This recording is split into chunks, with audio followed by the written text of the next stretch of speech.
Welcome to my channel ITI Gyan by Vinod sir. आज मैं आपको ट्रांसफार्मर का पार्ट 2 लेके आया हूँ। इसमें मैं आपको बताऊंगा ट्रांसफार्मर का कार्य सिद्धांत। इसके पहले मैंने पार्ट 1 भी पढ़ाया है, जिसमें आपके ट्रांसफार्मर का इंट्रोडक्शन एवं ट्रांसफार्मर की संरचना के बारे में बताया। उसको आप देख लें प्लेलिस्ट से जा कर के। और पार्ट 2 में आज आपको बताऊँगा कार्य सिद्धांत। तो सभी के मन में यही रहता है कि ट्रांसफार्मर कैसे काम करता है, तो आज मैं इस डाउट को क्लियर कर दूंगा। ठीक है, तो आपका ट्रांसफार्मर फैराडे के विद्युत चुंबकीय अन्योन प्रेरण, या अगर हम इसको अन्योन प्रेरण ना कहें तो हम सीधे कह सकते हैं फैराडे के विद्युत चुंबकीय प्रेरण के सिद्धांत पे काम करता है। क्योंकि अन्योन और स्टैटिक तो बात की बात हुई, वो आपकी स्थिति के अनुसार डिसाइड की जाएगी कि आपका ऑटो ट्रांसफार्मर है कि आपका नॉर्मल वाला ट्रांसफार्मर है, तो वो हम नहीं कहेंगे। तो ट्रांसफार्मर आपका फैराडे के विद्युत चुंबकीय प्रेरण के सिद्धांत पर काम करता है। तो हम इसको नोट कर लेते हैं। सबसे पहले ट्रांसफार्मर आपका किस पे काम करता है? ये काम करता है ट्रांसफार्मर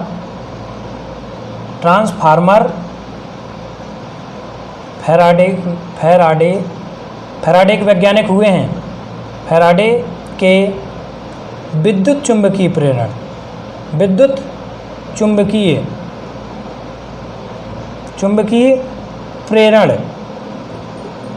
के सिद्धांत पर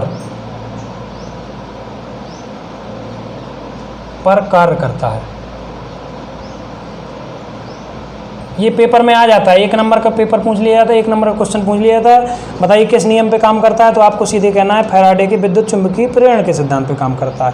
ठीक है, अब देखिए, तो इसके पहले हमने AC सर्किट में पढ़ाया हुआ है कि फैराडे का विद्युत चुंबकीय प्रेरण कितने प्रकार का होता है, क्या होता है। आप उस वीडियो को वहाँ से देख लें कि फैराडे के जो विद्युत चुंबकीय प्रेरण होता है वो 2 टाइप का होता है। एक आपका होता है सेल्फ इंडक्शन, दूसरा आपका होता है म्यूचुअल इंडक्शन।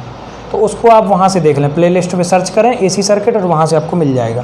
तो आज हम आपको बताएंगे ट्रांसफार्मर कैसे काम करता है। चलिए, तो जब हम ट्रांसफार्मर को AC सप्लाई देते हैं तो ट्रांसफार्मर की प्राइमरी वाइंडिंग में, क्योंकि जिस सप्लाई को हम AC सप्लाई जोड़ेंगे वही आपकी प्राइमरी वाइंडिंग होगी और दूसरी आपकी सेकेंडरी होती है। तो उस सप्लाई में प्राइमरी वाइंडिंग में एक I1 धारा, यानी I1 का मतलब क्या हो गया? प्राइमरी करंट आपकी प्रवाहित होना शुरू हो जाएगी। अब ये प्राइमरी करंट जब आपकी इस प्राइमरी करंट में प्रवाहित होगी तो आपका एक वैज्ञानिक हुए हैं जिन्होंने बताया था ऑरेस्टेड एक वैज्ञानिक थे जिन्होंने आपका विद्युत धारा का चुंबकीय प्रभाव यानी magnetic effect of electric current के बारे में बताया था। उन्होंने कहा था जब आपका कोई भी किसी भी आपका इलेक्ट्रिकल वायर से या किसी भी इलेक्ट्रिकल सर्किट से जब हम धारा को प्रवाहित कराते हैं तो वहाँ पर एक उसका खुद का एक चुंबकीय क्षेत्र उत्पन्न हो जाता है। तो उसी नियम से यहाँ पर एक आपका चुंबकीय क्षेत्र स्थापित हो जाएगा। अब ये चूँकि हमने इसको सप्लाई कौन सी दी है? AC। अब AC सप्लाई आप जानते हैं कि AC सप्लाई जो होती है वो अल्टरनेटिंग होती है। कैसी होती है? AC आपकी अल्टरनेटिंग होती है। ये आपका AC का सिंबल है, दिख रहा है। और जो DC होती है, DC आपकी फिक्स होती है। तो जब हमने AC सप्लाई इसको दी है तो जो हमारा ये जो प्राइमरी वाइंडिंग में जो हमारा फ्लक्स उत्पन्न हुआ है, यानी स्थापित हुआ है, उत्पन्न ना कह करके हम इसको स्थापित कहेंगे तो ज़्यादा बेटर है। तो जो स्थापित हुआ है फ्लक्स, वो हमारा करंट के कारण स्थापित हुआ है। तो वो जो हमारा फ्लक्स होगा वो हमारा फाई, अगर हम कह लें फाई अगर स्थापित हुआ है तो वो भी हमारा अल्टरनेटिंग होगा। अल्टरनेटिंग का मतलब अपना समय के सापेक्ष अपने जो है क्या करेगा, मैग्नीट्यूड अपना कम ज़्यादा करेगा, यानी परिवर्तित होता रहेगा, इसलिए हम उसको कहेंगे अल्टरनेटिंग होगा। तो ये अल्टरनेटिंग फ्लक्स यहाँ पर हमारा क्या हो जाएगा, जो कि कॉमन सर्किट है। ये आपका किस कोर में? लैमिनेटेड जो आपकी आयरन कोर है ट्रांसफार्मर की, उसमें क्या हो जाएगा? स्थापित हो जाएगा। और यही आपका फ्लक्स क्या करेगा? आपकी प्राइमरी वाइंडिंग को सबसे पहले काटेगा। जब प्राइमरी वाइंडिंग को काटेगा तो इस प्राइमरी वाइंडिंग में एक खुद का एक EMF पैदा हो जाएगा जिसको हम बोलते हैं E1। और ये किस कारण से हुआ है? क्योंकि खुद की वाइंडिंग में ही पैदा हुआ है और खुद की वाइंडिंग ने ही अपने इस फ्लक्स को काटा है। इसलिए हम बोलेंगे आपका ये जो है क्या है, सेल्फ इंडक्शन या फैराडे का क्या क्या बोलेंगे हम उसको, self induction, electromagnetic self induction, जिसको हम बोलेंगे E1 से पैदा हो रहा है। इसका अगर फार्मूले की अगर हम बात कर लें तो वो आपका होगा E1 बराबर -N1 d∅/dt। यहाँ पर E1 क्या है आपका, E1 आपका प्राइमरी वाइंडिंग में पैदा हुआ, प्राइमरी वाइंडिंग में पैदा EMF है। EMF ना कह करके हम इसको कहते हैं सेल्फ इंड्यूज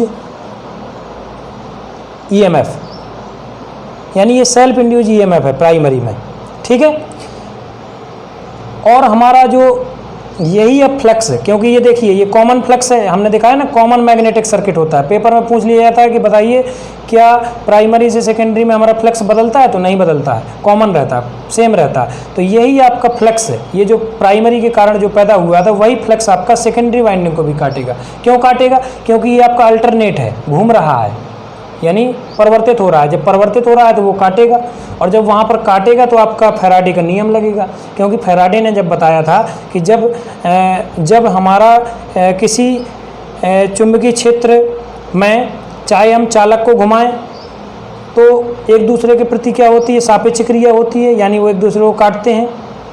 और या हम अगर चालक को स्थिर कर दें और फ्लक्स को घुमाना शुरू कर दें तो भी हमारा फ्लक्स जो है क्या करता है, चालक को काटता है। तो यहाँ पर यही कंडीशन लग रही है कि हमारा चालक स्थिर है, यानी सेकेंडरी वाइंडिंग स्थिर है, लेकिन हमारा जो फ्लक्स है वो घूम रहा है। जब घूम रहा है तो ये हमारा क्या करेगा, काट रहा होगा, और यहाँ पर एक EMF पैदा होगा।